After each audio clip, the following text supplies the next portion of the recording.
It was a hot summer day in Chicago's Douglas Park.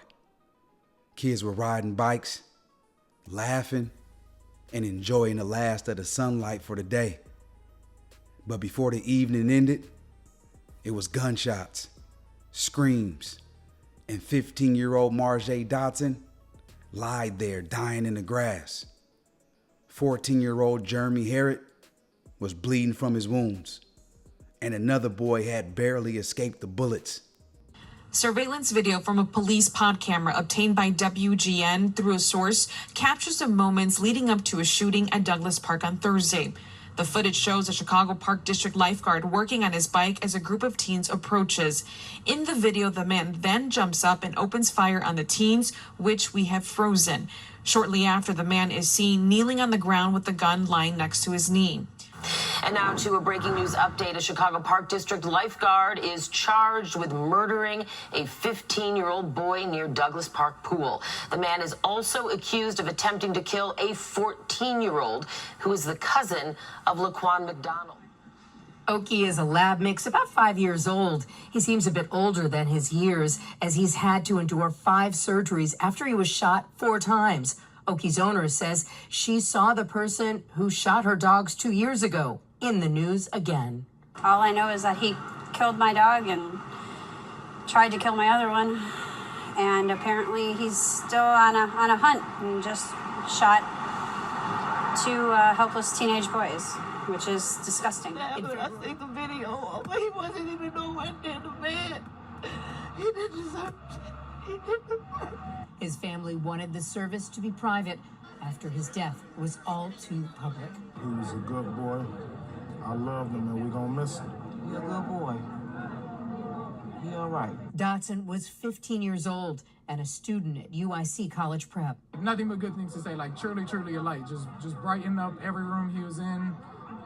Brighten up my day. His summer was just beginning when he was shot and killed outside of the Douglas Park pool June 26th. A former lifeguard at the pool, Charles Leto, is charged for murder and attempted murder. 14-year-old Jeremy Harrod was also shot and remains in the hospital. Harrod's parents attended today's service. It's rough. A lot of emotions came through, but gotta stay strong for everybody. At this time, people need love. They need to know that people care about what they care about and that they're not alone. The pain that this family is feeling should not be. Should not be. We don't send our children to the park to die, not at the hands of government. So we have to do better. It was June 26, 2025, when Charles Leto did the unthinkable and left an entire community asking, how could this happen? He got hired by the Chicago Park District, a job that put him in direct contact with kids every day. But here's the crazy part. In February 2023, barely a couple of years before the shooting, this man allegedly shot 2 of his neighbor's dogs. He killed one and wounded the other.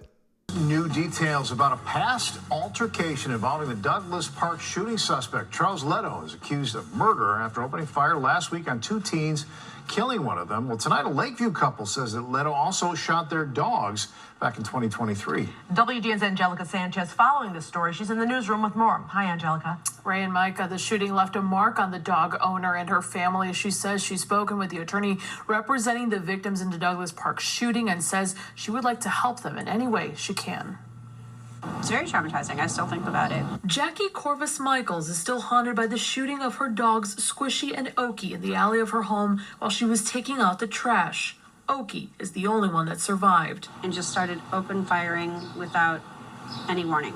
She says the man who shot the teens at Douglas Park is the same man who shot her dogs in 2023, 55-year-old Charles Leto. He is now facing charges that include homicide and attempted homicide. He's accused of shooting and killing 15-year-old Marjay Dotson and critically injuring 14-year-old Jeremy Harrod. I don't understand why he's working for Chicago Park District with children. And he's bringing a gun.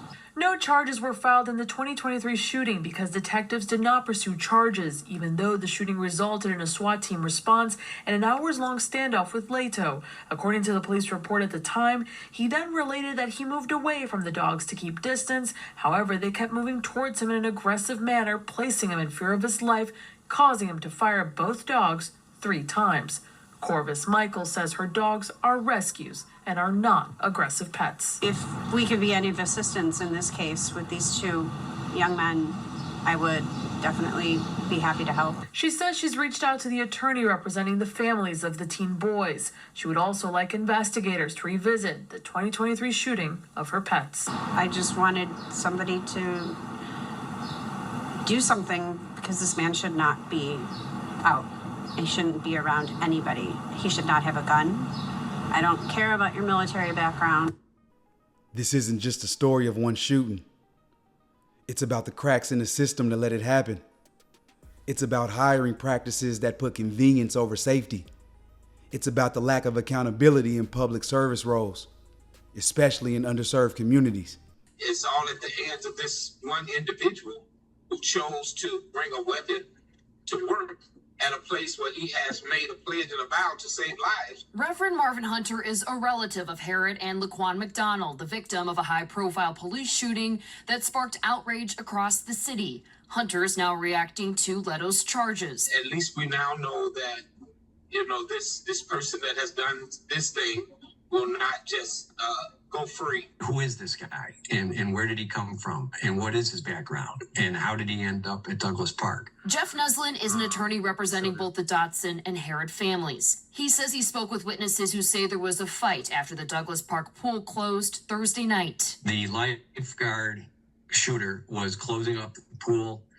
There were some boys that did not get into the pool, and they were the ones that were did something in connection with his bike. Nuslin says Dotson and Herod were not the ones. The shooter's backpack was attached to his bike somehow, and he took the backpack off his bike, turned the bike upside down, pulled out the handgun, and then everybody that was in the area just started to turn and run. After talking with witnesses, Nuslin says Dotson was the closest to Leto, who shot the 15-year-old in the back. He says Leto then turned and fired at Herod, striking him in the neck. Nuslin says the accused lifeguard says he was protecting himself. To claim self-defense is absurd when people are running away from you. They're unarmed, they're teenagers. So I just, again, it just boggles the mind. Marjay Dotson was only 15 years old. Jeremy Herod is just 14. Kids who should be thinking about summer plans, not dodging bullets. And yet here we are, another funeral, another set of parents burying their child. Every story we tell is a chance to break the cycle. So don't just watch this and move on. Speak up, demand answers, hold people accountable.